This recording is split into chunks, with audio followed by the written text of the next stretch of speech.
Hi friends, radio वर्षा के channel में आज सभी का स्वागत है। दोस्तों, जैसा कि मैं गणेश उत्सव से ये कार्यक्रम कर रही हूँ और आज मुझे खुशी है कि ये 8वां दिन है। जी हाँ दोस्तों, बड़ी ही खुशी है मुझे कि ये आज 8वां दिन है।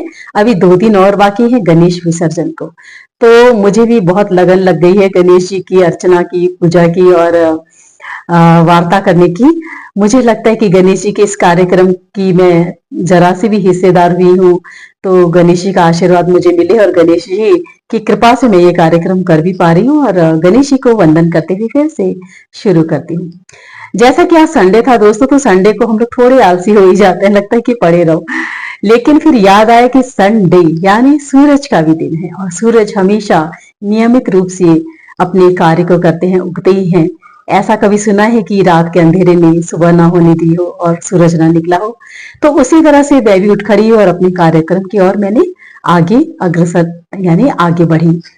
तो प्रोग्राम की शुरुआत करूंगी मैं फिर से वही छोटी सी कहानी से कि एक बार विष्णु जी लक्ष्मी जी की शादी तय हुई। तो शादी में जो है सभी को बुलाया गया, बस गणेश जी को नहीं न्योता दिया गया।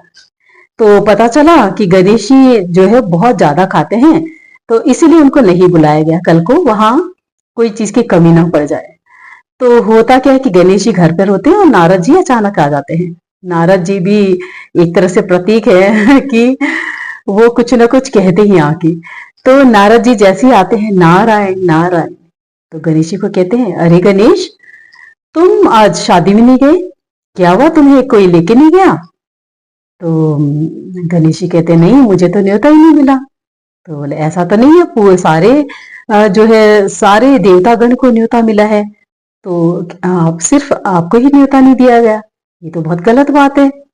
इसका मतलब कि आप ज्यादा खाते हो बोल के लोग आपको बुलाएंगे नहीं। तो गणेश जी को थोड़ा भड़का देते हैं। तो गणेश जी भी भड़क जाते हैं। तो कहते हैं कि सबको ये रहा होगा ना कि गणेश जी दिखते भी अच्छे नहीं है और पेट भी निकला हुआ है, कितना खाएंगे, और शादी में जाओगे तो सबको बुरा लगेगा, दिखने में भी अच्छे नहीं लगते हैं। तो इस तरह से गणेश जी को वो कहते हैं नारद जी। तो गणेश जी को फिर कहते हैं, उनको सिखाते हैं कि एक काम करो, जो भी बारात गई है ना, तो रास्ते में अपने मूसे को जो है चूस जो आपकी सवारी है उन सभी को आज्ञा दे दो, जो रास्ता ये सारे गड्ढे कर दे।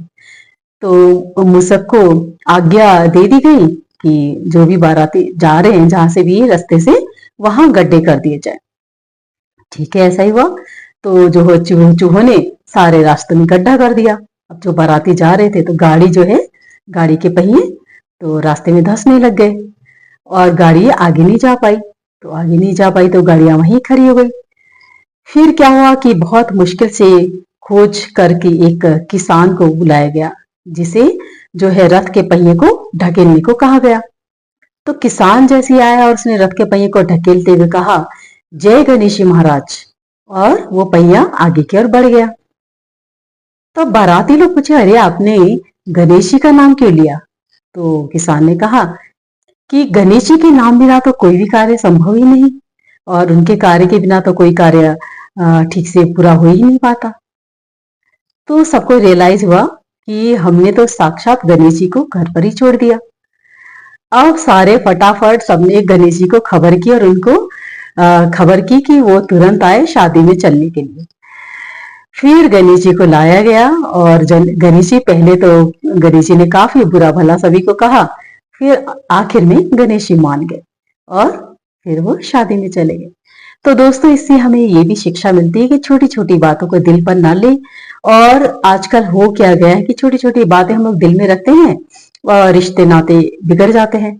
रिश्ते वालों से खटास मन में आ जाती है और उन बातों को हम लोग अपने मन में धर कर बैठे रहते हैं। उससे होता क्या है कि हमारे जो अपने लोग होते हैं वो कम होते जाते हैं और धीरे धीरे हम लोग अकेले पड़ते जाते हैं। तो दोस्तों, आज की लाइफ ऐसी, कब किसका क्या हो जाए कुछ पता नहीं, छोटे बड़े का भी कुछ, उम्र का भी कुछ नहीं है। तो हमेशा सबके संग प्यार से रहें, अपनी दोस्ती बनाए रखें, अपने परिवारजनों से, अपने मित्रों से। तो इसी के संग ये वार्ता फिर से शुरू करूंगी। कल नवा दिन रहेगा, कल फिर मैं लेकर आऊंगी बहुत ही प्यारी प्यारी भजन और उनके बारे में कुछ चर्चाएं। Thank you.